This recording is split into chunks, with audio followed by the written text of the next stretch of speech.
Kw'isoko. Kw'isoko ni ikiganiro mushikirizwa mukagitegurirwa n'urunani rw'amaradiyo Radio Inzamba agateka kawe, Radio RPA ijwi ry'abanyagihugu na Radio Television Renaissance. Ukwihereza inzoga zikaze mu Barundi bibandanya gutera amakenga kuko n'ugwaruka rudasigara inyuma. Naho mu kibano zidasiba kwiha inkumbi, izo nzoga zibandanya gucuruzwa mu mihingo itandukanye y'igihugu. Bamwe bavuga ko abategetsi bananiwe kugira isuzuma rikwiye ry'izo nzoga, abandi bati gugwaruka gwihebera muri izo nzoga kubera umwiheburo wakazoza. None ni kuki izo nzoga zibandanya zidandazwa kandi ingaruka zazo ziboneka? Abo mashirahamwe aharanira agateka kazina muntu hamwe nayo gwaruka basaba iki? Inyishu ni muri kino kiganiro Kw'isoko mukagishikirizwa na Jewe Bertrand Ndakuriyo kazi.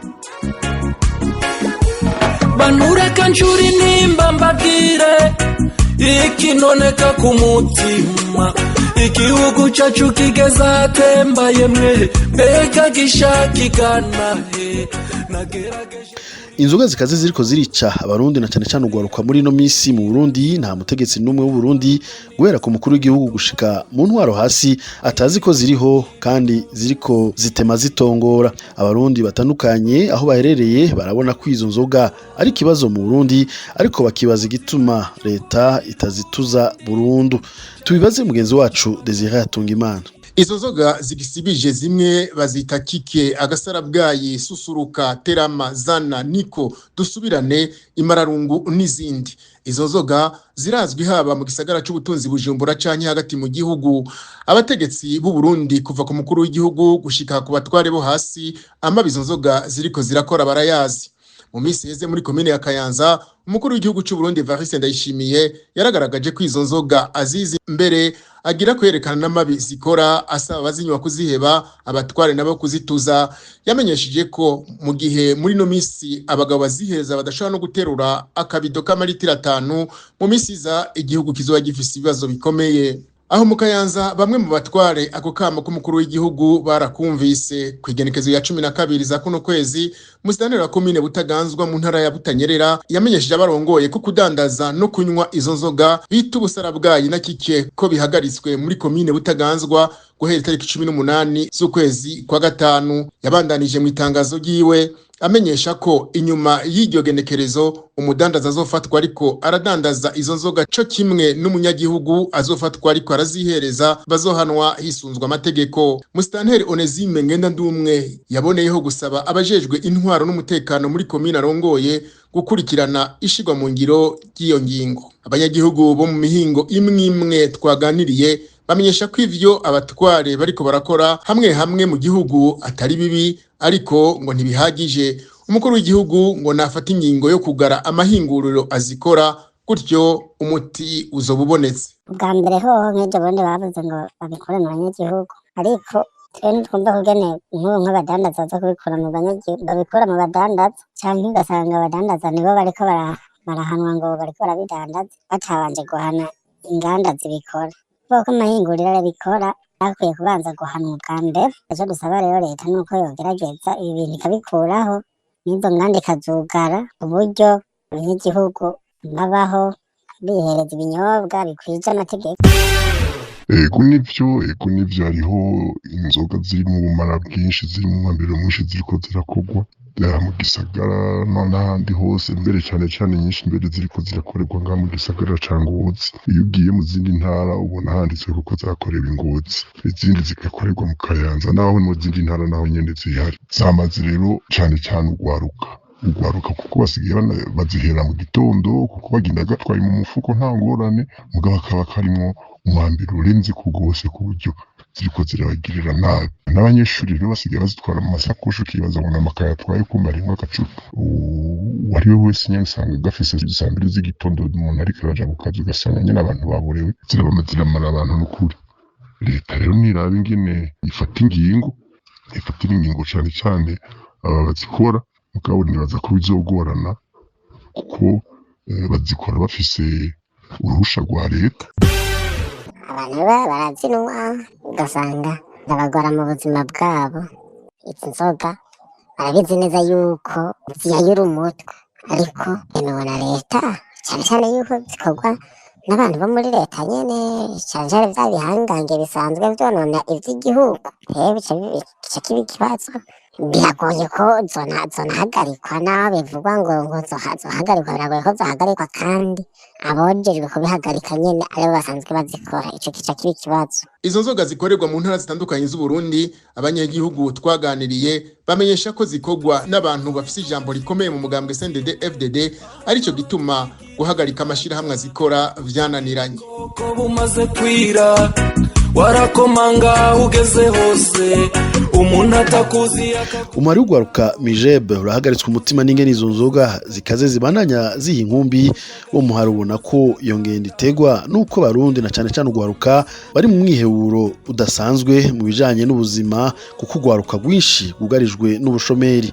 Daniel Ngendakumana avugira umuhari Mijeb asaba leta gukurikirana inzoga zinjira ko zikwije ibisabwa, ikongera ikitaho ugwaruka mu kurufasha kwiteza imbere. Kuba abana b'u Burundi bazijukiye cyane, ikibazo ntikiba kikiri ku nzoga gusa, ahubwo nicerekana ko ugwaruka ruri mu gahinda gakabije, rutakibona icizere c'ejo hazoza, hamwe mbere n'ubushomeri butagira izina buri mu Burundi. Ni isanganya rikomeye rero mu gihugu c'u Burundi. Turateye akamo ugwaruka ngo ubwa mbere rwijukire inyigisho hagati yabo, bigishanye abakuze n'abakiri bato, berekane hagati yabo ububi bw'ivyo biyayuramutwe na cane cane ingaruka zavyo haba ku magara y'umubiri n'ayo mu mutwe. Turasaba kandi ugwaruka rwubahuke, ruvugire hejuru ibibazo birujana mu gahinda, arivyo biza kubaviramo kwiyononesha ivyo biyayuramutwe mu gihe ivyo bibazo bidatorera umuti urama.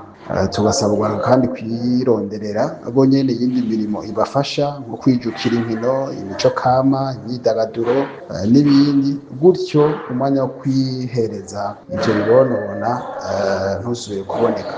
Leta yo twesaba kudafata minenegwe ico kibazo, nihana yongera ihashe abadandaza ivyo biyayuramutwe, ibuze n'abavyinjiza mu banyagihugu, ibicishije na cane cane mu kigo cayo kibijejwe BBN.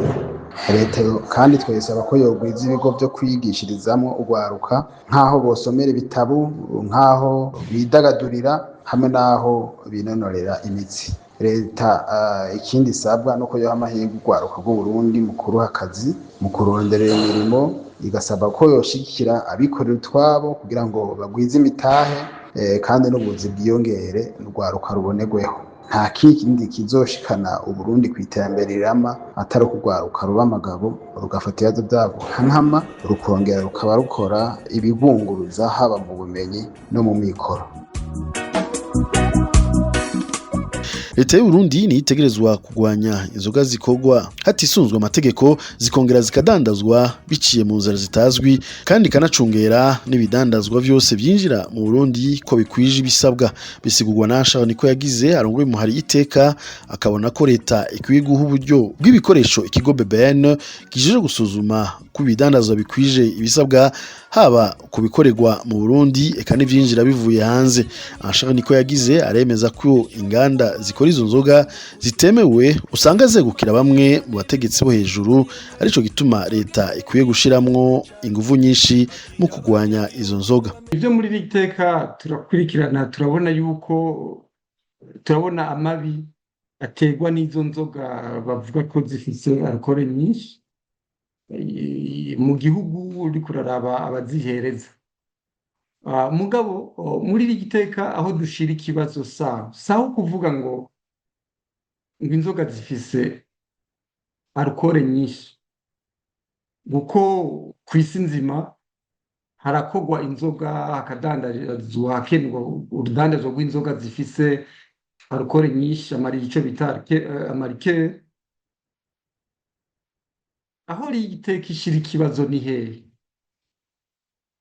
Mbe izo nzoga zikorwa hakurikijwe amategeko, aho zikoregwa, ingene zibikwa,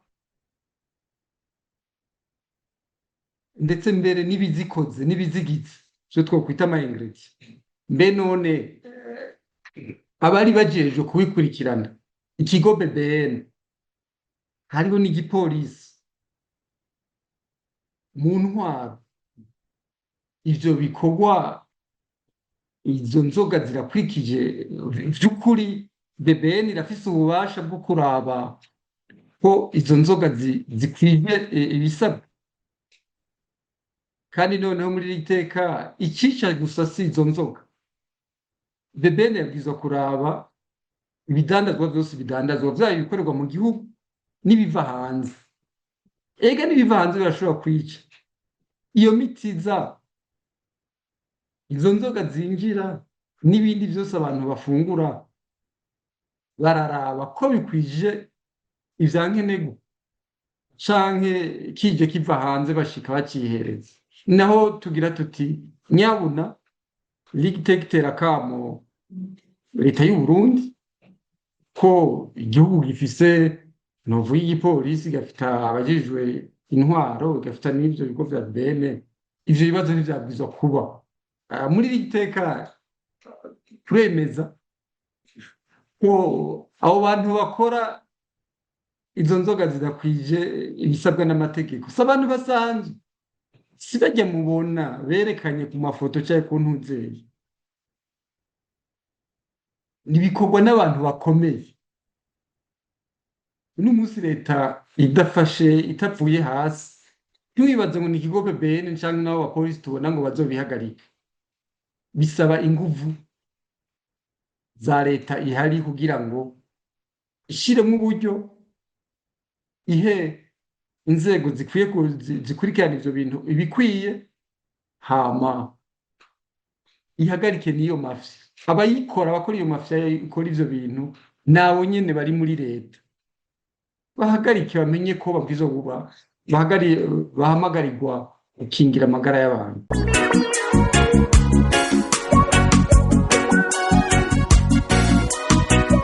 Nero duce dusoza ibiganiro ku isoko, muriyumviye ko batumire bacu bahuriza ku gusaba leta kugwiza isuzumwa ry'izo nzoga zikaze kugira zikugwe ku isoko.